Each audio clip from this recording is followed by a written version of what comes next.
जय हिंद फ्रेंड्स। आज के আমরা নিয়ে চলে এসেছি আমাদের পরবর্তী ক্লাস। এটি আমাদের ক্লাস নম্বর 12। এর আগে আমাদের ক্লাস হয়ে গিয়েছে, অবশ্যই এর আগে আমাদের 11টি ক্লাস হয়ে গিয়েছে। তোমরা যারা দেখোনি সেই ক্লাসগুলো অবশ্যই দেখে নেবে। আজকের এই ক্লাসে আমরা আলোচনা করব জিকে চ্যাপ্টার থেকে। Famous stadium and sports, India এবং ওয়ার্ল্ডের যে বিভিন্ন ধরনের ফেমাস স্টেডিয়াম ও স্পোর্টস রয়েছে সেগুলো নিয়ে আমরা এই ক্লাসে আজকে ডিসকাশন করব। এই টপিকটি আমাদের বিভিন্ন ধরনের চাকরি পরীক্ষার জন্য খুবই গুরুত্বপূর্ণ, বিশেষ করে সেন্ট্রাল গভর্নমেন্টের যে এসএসসি, সিজিএল, সিএইচএসএল, এমটিএস পরীক্ষাগুলি রয়েছে সেই পরীক্ষাগুলোতে বহুবার এই টপিক থেকে কোয়েশ্চেন এসেছে। তাছাড়া ডাব্লিউবিপিএসসি বোর্ডের, কলকাতা পুলিশ, ডাব্লিউবিপি এই সমস্ত পরীক্ষার জন্য উপযোগী কোয়েশ্চেন এখান থেকে কিন্তু হয়ে থাকে। এগুলোতে আমরা মেনলি দেখতে পাবো ইম্পর্টেন্ট পিওয়াইকিউসও থাকে। তো আমরা সেই নিয়ে এই ভিডিওর মাধ্যমে আলোচনা করব। তো চলো দেরি না করে ভিডিওটি শুরু করা যাক।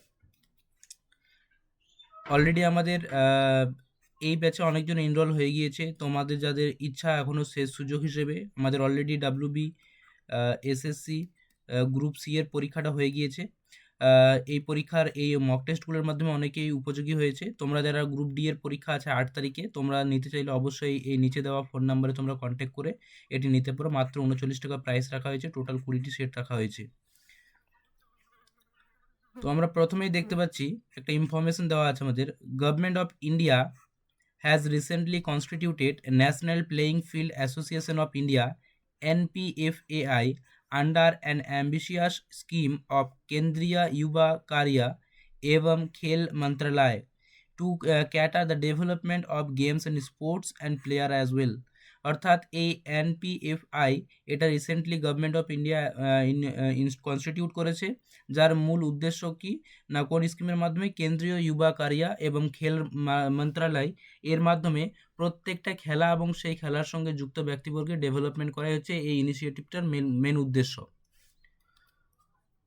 আমরা সুন্দর করে সাজিয়ে রেখেছি এই পেজটাকে পুরো। একদিকে আমরা রেখেছি স্টেডিয়ামকে, ইম্পর্টেন্ট স্টেডিয়ামকে। এই স্টেডিয়ামটা কোন খেলার সঙ্গে যুক্ত সেটাকে আমরা মিডিলে রেখেছি, এবং এই স্টেডিয়ামটি কোন জায়গায় আমাদের রয়েছে সেই লোকেশনটাকে আমরা একদিকে রেখেছি। তো প্রথমে আমরা দেখতে পাচ্ছি 1 নম্বর ইন্দ্রপ্রস্থ স্টেডিয়াম। এটা একটি ইনডোর গেমের স্টেডিয়াম, এটি আছে আমাদের দিল্লিতে। পরবর্তী কোয়েশ্চেন, পরবর্তী পয়েন্ট আমাদের দেওয়া আছে জওহরলাল নেহরু স্টেডিয়াম। এটি অ্যাথলেটিক্সের একটা ইম্পর্টেন্ট স্টেডিয়াম, এটিও আছে আমাদের লোকেশন হয়ে যাবে দিল্লিতে। তার পরবর্তী পয়েন্ট আমাদের বলা হয়েছে ফিরোজ শাহ কোটলা স্টেডিয়াম।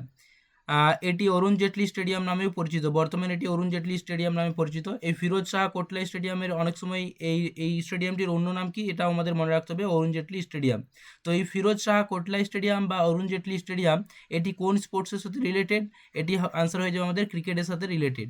এটি আমাদের ক্রিকেটের সাথে রিলেটেড। এটি কোথায় আছে? এটি নিউ দিল্লিতে অবস্থিত। পরবর্তী পয়েন্ট আমরা দেখতে পাচ্ছি আম্বেদকর স্টেডিয়াম। আম্বেদকর স্টেডিয়াম কোন স্পোর্টের সাথে রিলেটেড? এটি ফুটবলের সাথে রিলেটেড। এটি কোথায় আছে? নিউ দিল্লিতে।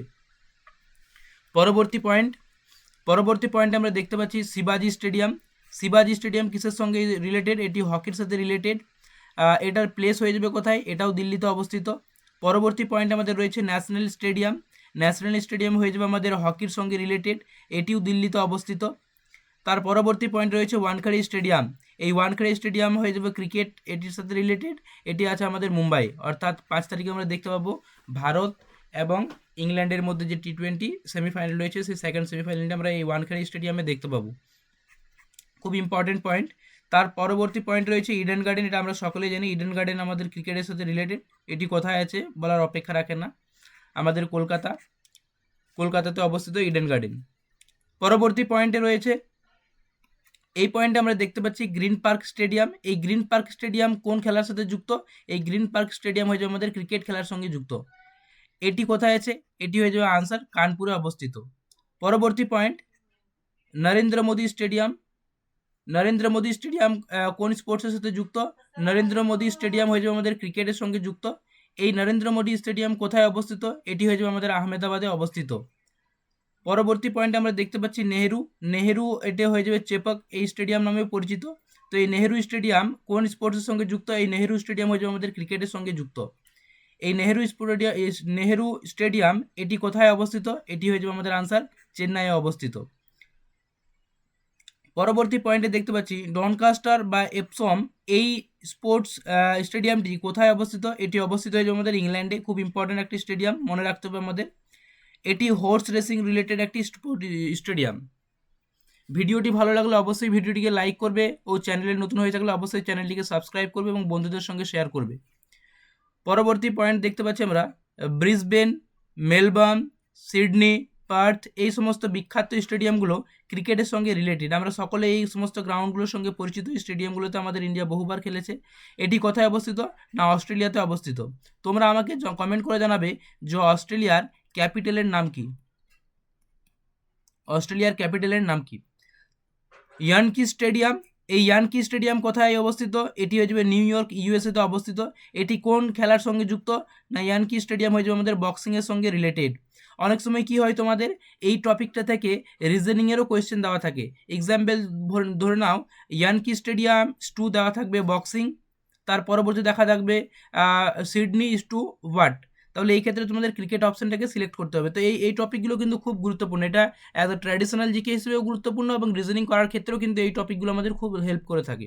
তাই এই ভিডিওটি আমাদের সব রকম টপিকগুলোকেই কভার করবে এবং সব রকম পরীক্ষার জন্যই উপযোগী এইগুলো। পরবর্তী পয়েন্টে আমরা দেখতে পাচ্ছি ফরেস্ট হিল। এই ফরেস্ট হিল এটি কোন খেলার সঙ্গে যুক্ত? না এটি হয়ে যাবে আমাদের টেনিসের সঙ্গে যুক্ত। ফরেস্ট হিল এটি টেনিসের সঙ্গে আমাদের যুক্ত। এটি কোথায় অবস্থিত? এটি আমাদের ইউএসএতে হয়ে যাবে। এর লোকেশন হয়ে যাবে ফরেস্ট হিল, ইউএসএতে অবস্থিত, টেনিস খেলার সঙ্গে যুক্ত। স্যান্ডি লজ, এই স্যান্ডি লজ কোন খেলার সঙ্গে যুক্ত? এটি গলফ খেলার সঙ্গে যুক্ত। খুব ইম্পর্টেন্ট পয়েন্ট। এটি কোথায় অবস্থিত? না স্কটল্যান্ডের, খুব বিখ্যাত জায়গা। এই স্কটল্যান্ডের স্যান্ডি লজ গলফ খেলার সঙ্গে যুক্ত। ইম্পর্টেন্ট পয়েন্ট আমাদের আপকামিং পরীক্ষার জন্য। পরবর্তী পয়েন্ট দেখতে পাচ্ছি ফ্লেমিংটন। এটি হর্স রেসিংয়ের একটা বিখ্যাত স্টেডিয়াম। এটি মেলবোর্ন, অস্ট্রেলিয়াতে অবস্থিত। পরবর্তীতে দেখতে পাচ্ছি হেডিংলি, ম্যানচেস্টার। এটি ক্রিকেটের সঙ্গে যুক্ত। এটি কোথায় অবস্থিত? আমরা সকলে জানি এটির লোকেশন ইংল্যান্ডে অবস্থিত। তারপর রয়েছে লর্ডস, ওভাল, লিডস, এগুলো ক্রিকেটের সঙ্গে যুক্ত। এটি রয়েছে ইংল্যান্ডে বা ইউনাইটেড কিংডমে অবস্থিত। পরবর্তী ব্ল্যাক হেলথ। এই ব্ল্যাক হেলথ কোন খেলার সঙ্গে যুক্ত? ব্ল্যাক হেলথ হয়ে যাবে আমাদের রাগবি ফুটবল। রাগবি ফুটবলের সঙ্গে যুক্ত। এটি লন্ডন, ইউনাইটেড কিংডমে অবস্থিত, লন্ডন ইউকেতে অবস্থিত। পরবর্তী পয়েন্টে আমরা দেখতে পাচ্ছি উইম্বলডন। এই উইম্বলডন এটি কোন স্পোর্টসের সঙ্গে যুক্ত? এটির আনসার হয়ে যাবে আমাদের লন টেনিসের সঙ্গে যুক্ত। উইম্বলডন লন টেনিসের সঙ্গে যুক্ত। এটার লোকেশন কোথায় হয়ে যাবে? এর লোকেশন হয়ে যাবে আমাদের London, United kingdom. Wembley stadium. Wembley stadium কোন খেলার সঙ্গে যুক্ত? এটি হয়ে যাবে আমাদের ফুটবলের সঙ্গে যুক্ত। এর লোকেশন হয়ে যাবে আমাদের London, United kingdom. London, United kingdom হয়ে যাবে এই প্রশ্নের সঠিক আনসার। পরবর্তী পয়েন্টে আমরা দেখতে পাচ্ছি পুটনে মার্ট লেক। এটি বোট রেসের সঙ্গে যুক্ত। খুব ইম্পর্টেন্ট পয়েন্ট। এটিও আমাদের স্টেট লোকেশন দেখতে পাবো আমরা ইংল্যান্ডে অবস্থিত। পরবর্তী পয়েন্ট আমরা দেখতে পাচ্ছি হার্লিংটন। হার্লিংটন এটি পোলো খেলার সঙ্গে যুক্ত। হার্লিংটন এটি পোলো খেলার সঙ্গে যুক্ত। এর লোকেশন হয়ে যাবে আমাদের ইংল্যান্ড। তাহলে আমাদের এই তিনটে এই টপিকগুলোকে এরকম সাজিয়ে লিখেছি, তোমরা এইভাবে নোট ডাউন করে এগুলোকে ভালোভাবে মনে রাখতে পারো। পরবর্তী পয়েন্টে দেখতে পাচ্ছি বিরসা মুন্ডা স্টেডিয়াম। বিরসা মুন্ডা স্টেডিয়াম কোন খেলার সঙ্গে যুক্ত? না বিরসা মুন্ডা স্টেডিয়াম আমরা সকলে জানি হকি খেলার সঙ্গে যুক্ত। এটি ওড়িশাতে অবস্থিত। বিরসা মুন্ডা স্টেডিয়াম হকির সঙ্গে যুক্ত। এটি ওড়িশাতে অবস্থিত। সোয়াই মান সিং স্টেডিয়াম, বহুবার এটি এসএসসি সিজিএল এর পরীক্ষায় বহুবার আসা কোয়েশ্চেন। এই সোয়াই মান সিং স্টেডিয়ামটি ক্রিকেটের সঙ্গে যুক্ত। এর লোকেশন হয়ে যাবে আমাদের জয়পুর, রাজস্থানের জয়পুর সিটিতে অবস্থিত। ভূপেন হাজারিকা স্টেডিয়াম। ভূপেন হাজারিকা স্টেডিয়াম এটিও আমাদের ক্রিকেটের সঙ্গে যুক্ত।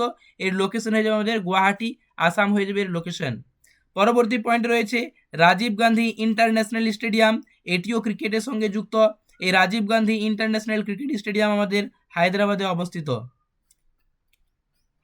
পরবর্তী পয়েন্টে আমরা দেখতে পাচ্ছি Dhyanchand national stadium. Dhyanchand national stadium কোন খেলার সঙ্গে যুক্ত? এটার আনসার হয়ে যাবে আমাদের হকি খেলার সঙ্গে যুক্ত। এই স্টেডিয়ামটির লোকেশন হয়ে যাবে আমাদের দিল্লি। পরবর্তী পয়েন্টে রয়েছে সল্ট লেক স্টেডিয়াম। এই সল্ট লেক স্টেডিয়াম কোন খেলার সঙ্গে যুক্ত? ফুটবলের সঙ্গে যুক্ত। এর লোকেশন হয়ে যাবে আমাদের কলকাতা। পরবর্তী পয়েন্টে আমরা দেখতে পাচ্ছি বুদ্ধা ইন্টারন্যাশনাল সার্কিট। এটি কোন খেলার সঙ্গে যুক্ত? এটার আনসার হয়ে যাবে আমাদের ফর্মুলা 1 এই খেলার সঙ্গে যুক্ত। এটার লোকেশন হয়ে যাবে আমাদের গ্রেটার নয়ডা। পরবর্তী পয়েন্ট আমাদের বলা হয়েছে M A Chidambaram stadium. M A Chidambaram stadium কোন খেলার সঙ্গে যুক্ত? এটার আনসার হয়ে যাবে আমাদের ক্রিকেট খেলার সঙ্গে যুক্ত। এর প্লেস হয়ে যাবে চেন্নাই। অবশ্যই আমাদের লোকেশনগুলোকেও মনে রাখতে হবে এবং কোন খেলার সঙ্গে যুক্ত সেটাও অবশ্যই মনে রাখতে হবে।